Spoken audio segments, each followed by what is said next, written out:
Varapuzha jetty ഭാഗത്ത് നിന്നാണ് boat service ആരംഭിച്ചിരുന്നത്.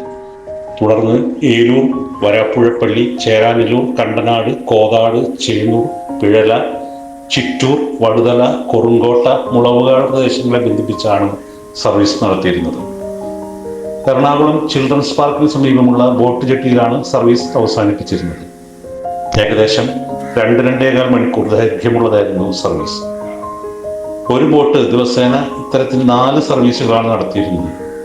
Kadamakudy, Mulavukad, Cheranalloor, Varapuzha, Eloor എന്നീ പഞ്ചായത്തുകളെ ബന്ധിപ്പിച്ചുള്ള ബോട്ട് യാത്ര നിരവധി തലമുറകളെ കൂടിയാണ് ബന്ധിപ്പിച്ചിരുന്നത്.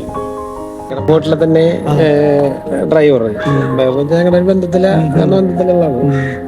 പുള്ളി അതിൽ വെച്ച് പെൺകുട്ടിനെ കണ്ട് ഇഷ്ടപ്പെട്ട് ഇപ്പൊ അവർക്ക് കുട്ടികളുടെ കല്യാണം കഴിഞ്ഞു.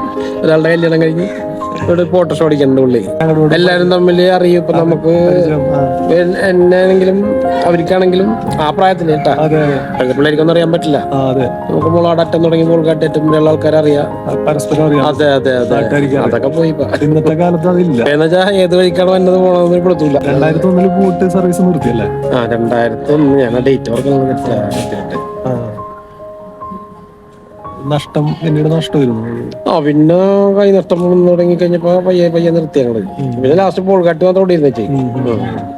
പോൾക്കാട്ടി പിന്നെ ആളങ്ങോട്ട് കുറഞ്ഞു.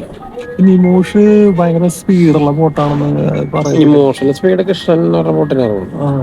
സ്പീഡ് കൂടുതലായിരുന്നു. എഞ്ചിന്റെ പ്രത്യേകത ആയിരുന്നു. അത് എഞ്ചിന്റെ പ്രത്യേകത. എഞ്ചിനൊക്കെ എല്ലാ സൈമണ് ലൈലാൻഡിന്റെ 370 എന്ന് പറഞ്ഞ എഞ്ചിനാണ് അന്ന് ആ കാലത്ത്. അതിനു മുമ്പ് ശക്തിമാന്റെ എഞ്ചിനായിരുന്നു. ശക്തിമാൻ എന്ന് വെച്ചാൽ ഈ മറ്റേ മിലിറ്ററിക്കാർ ഉപയോഗിക്കുന്ന. അപ്പൊ ആ എഞ്ചിൻ എന്ന് പറഞ്ഞാല് എപ്പോഴും കംപ്ലൈന്റ് ആണ്. അങ്ങനെ ഫെറി നടത്തുകൊണ്ട് എപ്പോഴും എഞ്ചിൻ സ്പെയർ ഉണ്ടാവും. പിന്നെ അതേപോലെ സ്റ്റാർട്ടർ, ആൾട്ടർനേറ്റർ ഒക്കെ സ്പെയർ ആയിരിക്കുള്ളൂ. വെച്ചാല് ഇന്ന് ബോട്ട് കേടാക്കി നാളെ രാവിലെ എന്തായാലും ഉണ്ടാവും ബോട്ട്. അങ്ങനെ കൃത്യമായിട്ട് ഓടിയെന്ന് വെച്ചാണ്. ഞാനല്ല ഇത് ചെയ്യുന്നത്, ഞാൻ നമ്മേക്കന്ന് ചെറുതാണ്. സർവീസ് മുടക്കാതെ നടത്തിയിരുന്നു. അത് നിർബന്ധമാണ് വലിയതിനൊക്കെ. അച്ഛൻ്റെ ചേട്ടനാണ് പുള്ളിക്ക് അങ്ങനെ നിർബന്ധമുണ്ട്. ചില ബോട്ടുകാർ വിചാരിക്കും നാളെ സർവീസ് നടത്തുമ്പോൾ എന്തെങ്കിലും അപകടങ്ങളൊക്കെ സംഭവിച്ചു. അപകടങ്ങളുണ്ടായിട്ടുണ്ട്. ഞങ്ങളുടെ പറ്റിയാണെങ്കിലും പറ്റിയിട്ടുണ്ട്. എന്താ മഴക്കാലത്തൊക്കെ ബോട്ട് സർവീസ് ബുദ്ധിമുട്ടായിരുന്നു? മഴക്കാലത്തും പ്രശ്നമാണ്. വെള്ളം ഭയങ്കര ടൈഡുണ്ടല്ലോ. വെള്ളം ഇറക്കത്ത് ഭയങ്കര പാടാണ്. ഇറക്കത്തും പിന്നെ നമ്മ ഇത്ര ലോഡായിട്ട് അവിടെ ചെല്ലുമ്പോൾ ചിലപ്പോൾ വെള്ളം ഇറക്കണമെങ്കിൽ ജെട്ടിയിലോട്ടൊക്കെ ഇപ്പൊ ഫ്ലോട്ടിങ് ജെട്ടി പോലെയൊക്കെ പണ്ട് അങ്ങനെയൊന്നും ഇല്ലല്ലോ. പണ്ട് ബോട്ടിന്റെ സൈഡിൽ കൂടെ ഒക്കെ ചവിട്ടി കയറിയിട്ടുണ്ട് നമ്മൾ ഇറങ്ങി പോകാനൊക്കെ. അങ്ങനത്തെ കുറെ ബുദ്ധിമുട്ടുകളൊക്കെ പെണ്ണുങ്ങൾക്കൊക്കെ ഭയങ്കര ബുദ്ധിമുട്ടാണ്. അന്ന് പിന്നെ ആൾക്കാർ അതായിട്ട് വേണമെങ്കിൽ ജീവിച്ചോണ്ടൊരു വിഷയമില്ല. ഇറങ്ങും. ഇപ്പൊ പറ്റൂല്ലെങ്കിൽ രാവിലെ എത്ര മണിക്ക് സർവീസ് സ്റ്റാർട്ട് ചെയ്യും? രാവിലെ അവിടെ നിന്ന് 6 മണിക്ക് തുടങ്ങും. ആശുപത്രി മറ്റേ ബോട്ട് അവിടെ നിന്ന് 6:30 തുടങ്ങും. രാത്രി എത്ര മണിക്ക് അവസാനിക്കും? രാത്രി ഒരു ബോട്ടിന്റെ 9 മണിക്ക് ലാസ്റ്റ് ട്രിപ്പ് അവിടെ നിന്ന് ഹൈക്കോട്ടയിൽ നിന്ന് വരും. ഒരു ബോട്ട് 9:30 വരും. അതുകൊണ്ട് നമ്മുടെ വീട്ടിൽ വരുമ്പോഴത്തേക്ക് ഒരു ബോട്ട് 9:30 എത്തും.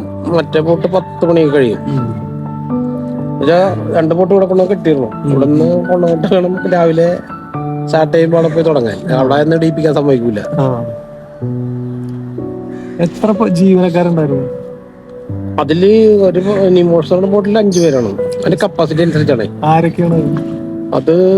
സ്രാങ്ക്, ഡ്രൈവർ, പിന്നെ മാഷ്. സ്രാങ്ക് ഡ്രൈവറിന് ലസ്കറിനല്ലോ? ഇല്ല, ഡ്രൈവർ എഞ്ചിൻ അയാൾ ഓപ്പറേറ്റ് ചെയ്യണം. അതിന്റെ ഇല്ല, ഡ്രൈവർ ലൈസൻസ് വേറെയാണ്. അത് അല്ല, ഈ സ്രാങ്ക് എന്ന് പറയുന്നത് ഓടിക്കുന്നതാണ്. മുകളിൽ നിന്ന് ഓടിക്കുന്നതാണ്. താഴെ എഞ്ചിൻ പ്രവർത്തിപ്പിക്കുന്ന അത് ഡ്രൈവർ. ലസ്കർ എന്ന് പറയുന്നത് കയർ കിട്ടണം. അതെ അതെ. പിന്നെ അതിന്റെ കൂടുതൽ കപ്പാസിറ്റി ആകുമ്പോഴത്തേക്ക് 3 ആളാവും. അതിലും കൂടി കഴിഞ്ഞാൽ 4 ആൾ വേണം. അങ്ങനെയാണ് അതിന്റെ. അന്ന് പിന്നെ കനാലൊക്കെ ആയിരുന്നു അതിന്റെ ഇത് വന്നതേ. ലൈസൻസ്. അതെ അതെ. ഇപ്പൊ അത് മറ്റേ അഴീക്കോട് പോർട്ടിന്റെ ഇതിലാണ് ഇപ്പൊ. 2005 ഗോശ്രീ പാലങ്ങൾ യാഥാർത്ഥ്യമായതോടെ ഈ ഗ്രാമങ്ങളുടെ ചരിത്രത്തിൽ ഒരു വലിയ വഴിത്തിരിവുണ്ടായി. റോഡുകൾ തുറന്നു, വാഹനങ്ങളെത്തി, ജലപാതകളിലൂടെയുള്ള യാത്ര ക്രമേണ അപൂർവമായി, പിന്നീട് ഓർമ്മയായി. വികസനം സൗകര്യങ്ങൾ നൽകി. പക്ഷേ അതോടൊപ്പം ഒരു ജീവിതശൈലിയെ പതുക്കെ പിൻവലിക്കുകയും ചെയ്തുകൊണ്ടിരിക്കുകയാണ്. എന്നും ശാന്തമായ കായലിൻ്റെ നെഞ്ചിടിപ്പിനുള്ളിൽ ആ പഴയ കാലത്തിൻ്റെ നിഴൽ കിടക്കുന്നു. ബോട്ടുകളുടെ താളം കേൾക്കാതിരുന്നാലും ആ വെള്ളം ഇന്നും പഴയ കഥകൾ പറഞ്ഞുകൊണ്ടിരിക്കുന്നു.